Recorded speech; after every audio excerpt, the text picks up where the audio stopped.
മാന്യ പ്രേക്ഷകർക്ക് എൻ്റെ പ്രണാമം. ഇന്നലെ നമ്മൾ ലക്ഷ്മണോപദേശമാണ് കേട്ടത്. ലക്ഷ്മണൻ രാമന്റെ കൂട്ടത്തിലുള്ള ആളാണ്. ലക്ഷ്മണൻ രാമന്റെ കൂട്ടത്തിൽ വനവാസത്തിന് വന്ന ആളാണ്. ഭരതൻ അങ്ങനെയല്ല. കൈകേയിയുടെ നിർദ്ദേശപ്രകാരം ശ്രീരാമന്റെ അസാന്നിധ്യത്തില് കോസല രാജ്യത്തിന്റെ തലസ്ഥാനമായ അയോധ്യയുടെ ഭരണാധികാരിയാണ്. അപ്പൊ അനുജനായ ലക്ഷ്മണനോട് സംസാരിക്കുന്ന രീതിയിലല്ല രാമൻ ഭരതനോട് സംസാരിക്കുന്നത്. വിഷയവും വേറെയാണ്. ഇന്നലെ ലക്ഷ്മണോപദേശം നിങ്ങൾ കേട്ടു. ഭരതോപദേശം വളരെ നീളമുള്ളതാണ്. 150 പോയിന്റുകളുണ്ട്. അതിലെ കുറച്ച് പോയിന്റുകളെ ഞാൻ നിങ്ങളുടെ മുമ്പിൽ സമർപ്പിക്കാം. ത്രേതായുഗത്തില് ശ്രീരാമൻ എന്ന ഒരു ധർമാചാര്യൻ, രാജാവാകാൻ യോഗ്യതയുള്ള, രാജാവാകേണ്ട ഒരു വ്യക്തി രാജാവായി തീർന്നിരിക്കുന്ന അനുജന് കൊടുക്കുന്ന ഉപദേശമാണ് എന്ന് പ്രത്യേകം ശ്രദ്ധിക്കാം. എല്ലാ ഭാഗങ്ങളും ഞാൻ ഇതിനകത്ത് ചേർക്കുന്നുണ്ട്. എഡിറ്റ് ചെയ്ത് മാറ്റാതെ അതേപോലെ തന്നെ ചേർക്കാം. കുറെ പോയിന്റുകൾ ഒരുപക്ഷെ താല്പര്യമുണ്ടെങ്കിലേ മുഴുവനും വായിക്കുന്നുള്ളൂ, ഇല്ലെങ്കിൽ കുറച്ച് മാത്രം വായിക്കും. ഭരതോപദേശം ദുഃഖത്തിന്റെ അത്യഗാധ തലത്തിൽ തന്നെ കാണാനും അയോധ്യയിലേക്ക് മടങ്ങി വന്ന് രാഷ്ട്രഭാരം ഏറ്റെടുക്കണമെന്ന് അപേക്ഷിക്കാനുമായി വനത്തിലേക്ക് വന്ന ഭരതനെ സ്വന്തം പുത്രന് തുല്യം വാത്സല്യത്തോടെ പുണർന്ന് എഴുന്നേൽപ്പിച്ച് ശ്രീരാമൻ നൽകുന്നതാണ് ഭരതോപദേശം. ഒന്നാമത്തേത്. ഇനി ഞങ്ങളുടെ ഉപദേശം തുടങ്ങണം. അല്ലയോ ഭരത, പിതാവിന് സുഖം തന്നെയല്ലേ? വൃദ്ധപിതാവിനെ ഉപേക്ഷിച്ച് നീ വനത്തിലേക്ക് വരേണ്ട ആവശ്യമുണ്ടായിരുന്നോ? പിതാവിനോടുള്ള കർത്തവ്യം നിറവേറ്റേണ്ടതല്ലേ? അത് നീ എന്തുകൊണ്ട് നിറവേറ്റാതെ എന്നെ കാണാനായിട്ട് വന്നു? നിന്റെ പിതാവിന്റെ സേവാ ശുശ്രൂഷ നിന്റെ ഉത്തരവാദിത്വമാണെന്ന് നീ ഓർമ്മിക്കണം. പിതാവിനെ പോലെ സ്വന്തം ധർമ്മത്തിൽ അചഞ്ചലനായി നീ നിൽക്കണം. മഹാതേജസ്വിയും ഇക്ഷ്വാകു വംശത്തിന്റെ പരമാചാര്യനും ജ്ഞാനിയുമായ വസിഷ്ഠ മഹർഷിയെ നീ വേണ്ടതുപോലെ പൂജിച്ച് ആരാധിക്കുന്നുണ്ടല്ലോ. ആദ്യത്തെ ചോദ്യം അച്ഛനായ ദശരഥനെ കുറിച്ച്, രണ്ടാമത്തെ ചോദ്യം ആചാര്യനായ രണ്ടാമത്തെ ചോദ്യമല്ല, നിർദ്ദേശവും ചോദ്യം എന്ന് വേണമെങ്കിൽ അങ്ങനെ പറയാം. അത് വസിഷ്ഠനെ കുറിച്ച്. സത്പുത്രനായ നീയ അല്ലയോ ഭരത, നമ്മുടെ മാതാക്കളെ ശ്രദ്ധയോടെ തൃപ്തിയാക്കുന്നുണ്ടല്ലോ. മൂന്നാമത്തേത് മാതാക്കൾക്ക്, അമ്മമാർക്ക്. എന്റെ അമ്മ കൗസല്യ ദുഃഖത്തിൽ നിന്ന് മോചനം നേടിയല്ലോ. ലക്ഷ്മണന്റെ അമ്മ സുമിത്രയ്ക്ക് ദുഃഖമൊന്നുമില്ലല്ലോ. അമ്മമാരെ വിട്ടുവന്നത് ഇവർ രണ്ടുപേരാണ്. ഭരതന്റെ അമ്മയായ കൈകേയിയുടെ കൂട്ടത്തിലുണ്ട്. അപ്പൊ കൈകേയിയുടെ പേര് മൂന്നാമതാണ് പറയുന്നത്. ആദ്യം സ്വന്തം അമ്മ, പിന്നെ കൂടെ വന്ന ലക്ഷ്മണന്റെ അമ്മ, പിന്നെ ഏതമ്മയുടെ കൂടെയാണോ മകനുള്ളത് ആ മകൻ അമ്മയോട് ദേഷ്യപ്പെടാതെ നല്ല രീതിയിൽ പെരുമാറുന്നുണ്ടല്ലോ. ഒരു രാജനിർദ്ദേശവുമില്ലാതെ ജ്യേഷ്ഠനോടുള്ള സഹോദര സ്നേഹം കൊണ്ട് മാത്രമാണ് 14 വർഷം കാട്ടിലേക്ക് ലക്ഷ്മണൻ വന്നത്. ലക്ഷ്മണ മാതാവിനെ കുറിച്ചാണ് ശ്രീരാമൻ ആദ്യം കുശലാന്വേഷണം നടത്തുന്നത് എന്ന് ഓർമ്മിക്കുക. അവനവന്റെ മാതാവിനെ പറഞ്ഞതിന് ശേഷം പിന്നെ ലക്ഷ്മണന്റെ മാതാവിനെ കുറിച്ചാണ്. കൈകേയി ദേവി ആനന്ദത്തോടുകൂടി തന്നെ ജീവിക്കുന്നുണ്ടല്ലോ. അമ്മയെ ഒരു കാരണവശാലും നീ വിമർശിക്കുകയോ വേദനിപ്പിക്കുകയോ ചെയ്യരുത്.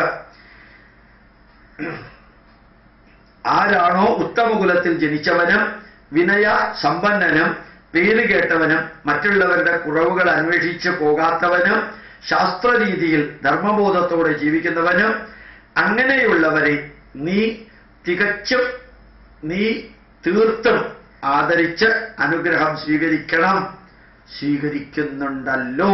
ഉത്തമകുലത്തിൽ ജനിച്ചവരും വിലയ സമ്പന്നരും പേര് കേട്ടവരും കുറവുകൾ അന്വേഷിച്ച് പോകാത്തവരും ശാസ്ത്രരീതിയിൽ ധർമ്മബോധത്തോടെ ജീവിക്കുന്നവരുമായിട്ടുള്ള വ്യക്തികളുടെ അനുഗ്രഹം നീ വാങ്ങിക്കുന്നുണ്ടല്ലോ. വേദവിജ്ഞാനത്തിൽ ശ്രേഷ്ഠന്മാരായവരും യജ്ഞയാഗങ്ങൾ യഥാവിധി നടത്തണമെന്ന് നിനക്ക് മാർഗനിർദ്ദേശം നൽകുന്നവരുമായ ആചാര്യന്മാര് നിന്റെ പ്രവൃത്തിയിൽ സന്തുഷ്ടരാണല്ലോ. അല്ലയോ ഭരത, ദേവപൂജയും പിതൃപൂജയും ഭൃത്യന്മാരുടെ സംതൃപ്തിയും ഗുരുജന പൂജയും പിതൃതുല്യം ആരാധ്യരായ വൃദ്ധരുടെ സുഖ സൗകര്യങ്ങളും വൈദ്യന്മാരുടെ ക്ഷേമവും പണ്ഡിതരെ ആരാധിക്കലും കുറവില്ലാതെ തന്നെ നീ നടത്തുന്നുണ്ടല്ലോ. അല്ലയോ സഹോദര, മന്ത്രത്തോടുകൂടി ആയുധങ്ങൾ ഉപയോഗിക്കാൻ കഴിവുള്ളവരെയും മന്ത്രങ്ങളില്ലാതെ ആയുധപ്രയോഗത്തിൽ ജ്ഞാനമുള്ളവരെയും നീ ആരാധിക്കുന്നുണ്ടല്ലോ. അല്ലയോ സഹോദര, ഭരണയന്ത്രം തിരിക്കാൻ അറിയാവുന്ന ശാസ്ത്രകാരന്മാരെയും അർത്ഥശാസ്ത്രം അറിഞ്ഞ് മാർഗനിർദ്ദേശം നൽകുന്നവരെയും നൽകാൻ അറിയുന്നവരെയും നീ ബഹുമാനിച്ച് ആരാധിക്കുന്നുണ്ടല്ലോ. മകനെ ഭരത, നിന്നെ പോലെ ശൂരനായ, ശാസ്ത്രവിഷയങ്ങളിൽ പണ്ഡിതനായ, ഇന്ദ്രിയങ്ങളെ നിയന്ത്രിക്കാൻ അറിയാവുന്ന, കുലീനനായ, ശരീര മുഖ ലക്ഷണങ്ങളിൽ തന്നെ മനസ്സറിയാൻ കഴിവുള്ള യോഗ്യരായ വ്യക്തികളെയാണല്ലോ മന്ത്രിമാരാക്കിയിരിക്കുന്നത്.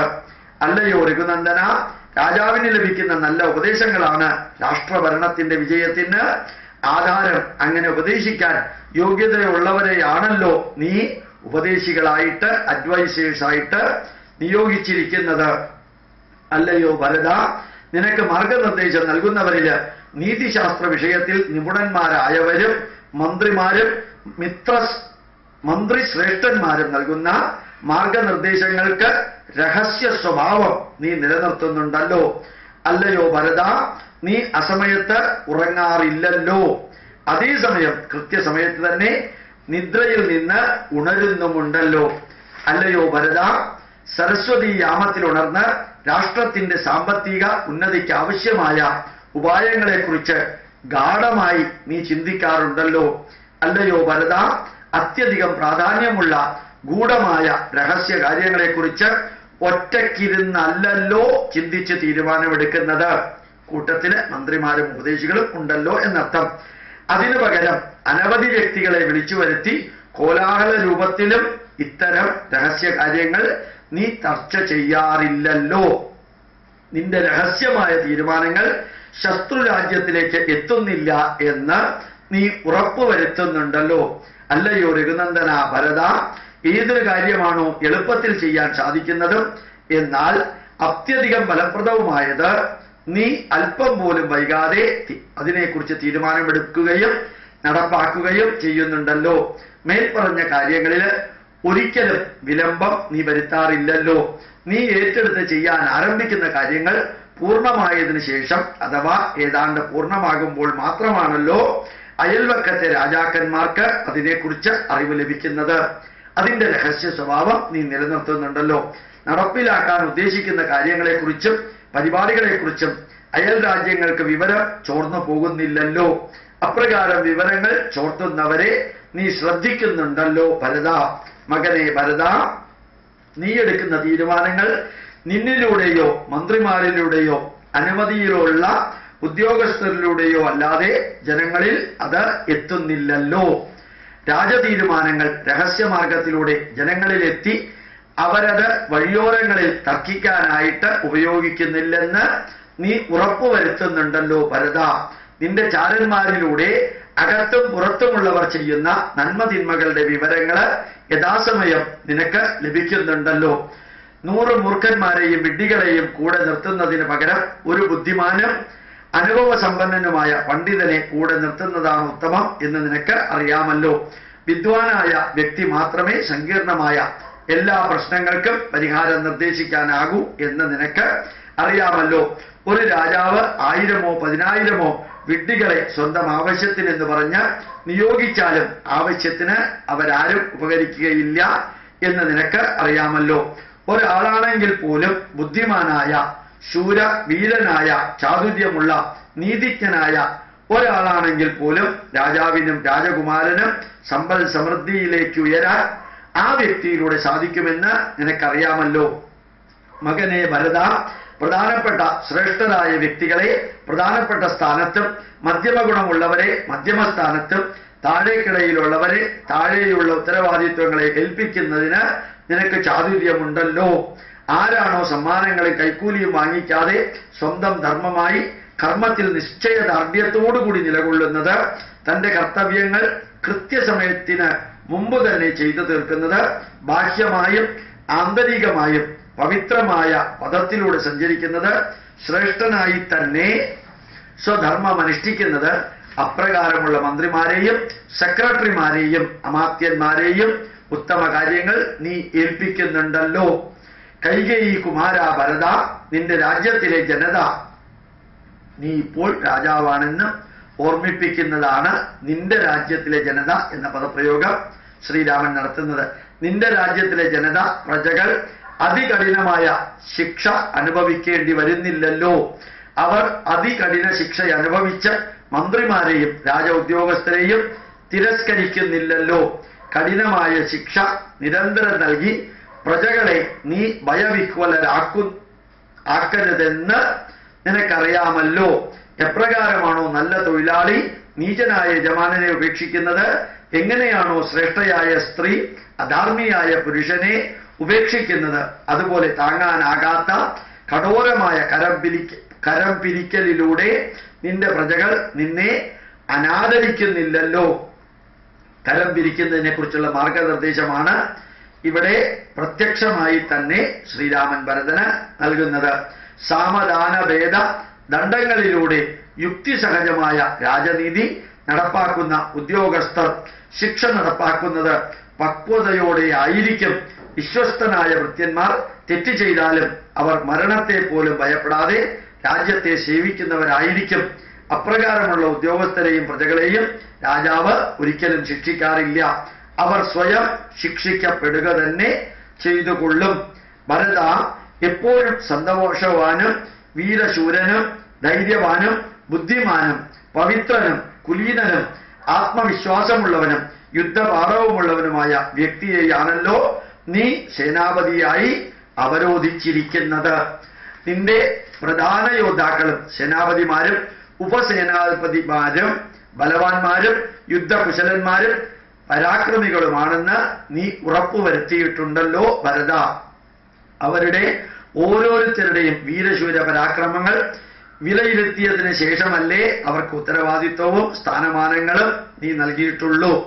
അവരുടെ വീരപരാക്രമങ്ങൾക്ക് അർഹിക്കുന്നതായ സമ്മാനങ്ങൾ നീ യഥാകാലം നൽകുന്നുണ്ടല്ലോ. സൈന്യങ്ങൾക്ക് നൽകേണ്ടതായ ശമ്പളവും കാലാകാലങ്ങളിലെ ബത്തയും നീ കൃത്യസമയത്ത് തന്നെ നൽകുന്നുണ്ടല്ലോ. അവർക്കത് കൊടുക്കുന്നതിൽ കാലതാമസം ഉണ്ടാകാറില്ലല്ലോ. സൈന്യങ്ങൾക്ക് കൃത്യസമയത്ത് ശമ്പളവും ബത്തയും കൊടുക്കുന്നില്ലെങ്കിൽ അവർ രാജാവിനോട് കുപിതരാവുകയും പലവിധ അനർത്ഥങ്ങൾ ഉണ്ടാവുകയും ചെയ്യുമെന്ന് നിനക്ക് അറിയാമല്ലോ. മന്ത്രിമാരും പ്രധാന ഉദ്യോഗസ്ഥരും മുകൾ തട്ടിലുള്ളവരും നിന്നോട് സ്നേഹബഹുമാനാദികളോടെയാണല്ലോ പെരുമാറുന്നത്. ആവശ്യം വരുന്ന പക്ഷം അവർ ജീവൻ ത്യജിച്ചും നിനക്കും രാജ്യത്തിനും വേണ്ടി നിലകൊള്ളുന്നവരാണല്ലോ.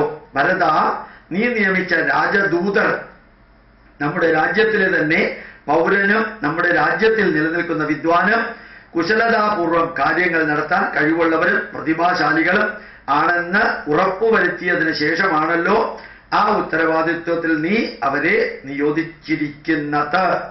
രാജദൂതരെ നീ നിയോഗിച്ചിരിക്കുന്നത് വിവേകശാലിയും കർമ്മോത്സുകരുമായ അവർ നീ നിർദ്ദേശിക്കുന്നത് പോലെ തന്നെ ചെയ്യുന്നവനാണെന്ന് നീ ഉറപ്പുവരുത്തുന്നുണ്ടല്ലോ ഭരത. ഭരത, ശത്രുപക്ഷത്തുള്ള 18 വിഭാഗം ഉദ്യോഗസ്ഥരെയും സ്വന്തം പക്ഷത്തുള്ള 15 വിഭാഗം ഉദ്യോഗസ്ഥരെയും മൂന്നും അജ്ഞാത ചാരന്മാരിലൂടെ നിരന്തരം വീക്ഷിച്ചും പരീക്ഷിച്ചും നീ വിലയിരുത്തുന്നുണ്ടല്ലോ.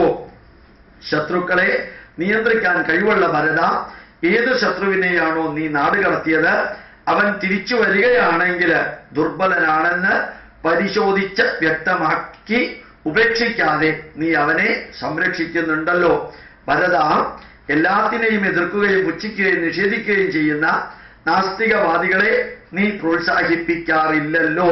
അവരുമായി സുഹൃത്ത് ബന്ധവും നിനക്ക് ഇല്ലല്ലോ. ഇത്തരത്തിലുള്ള നാസ്തികവാദികൾ വക്രമായ വാദപ്രതിവാദങ്ങളിലൂടെ ബുദ്ധിയെ ഭ്രമിപ്പിക്കുകയും തിന്മ നിറഞ്ഞ വഴിയാണ് ശരിയായതെന്ന് തെറ്റിദ്ധരിപ്പിക്കുകയും വാസ്തവത്തിൽ അജ്ഞാനികളായവരുമാണവർ എന്ന് നീ തിരിച്ചറിയുന്നുണ്ടല്ലോ. യഥാർത്ഥത്തിൽ ഇത്തരത്തിലുള്ള നാസ്തികവാദികൾ വേദസത്യങ്ങളെയും ധാർമ്മിക മൂല്യങ്ങൾ വിവരിക്കുന്ന ധർമ്മശാസ്ത്രത്തെയും വാചാലമായി എതിർക്കുകയും തർക്കിക്കുകയും ബുദ്ധിമാന്മാരാണെന്ന ധാരണയിൽ പ്രതിഷേധിക്കുകയും നിഷേധിക്കുകയും ചെയ്യുന്നവരാണെന്ന് അറിയാമല്ലോ. ഇവിടുത്തെ CPM ഇവിടുത്തെ യുക്തിവാദികളുടെയും കാര്യമാണ് ത്രേതായുഗത്തിൽ ശ്രീരാമൻ പറയുന്നതെന്ന് വ്യക്തമായിട്ട് മനസ്സിലാക്കാം. അയോധ്യ വീരശൂര പരാക്രമികളുടെ ദേശമാണ്. അയോധ്യ വീരശൂര പരാക്രമികളുടെ ദേശമാണ്. അതിന്റെ പേര് പോലെ തന്നെയാണ് മഹത്വവും.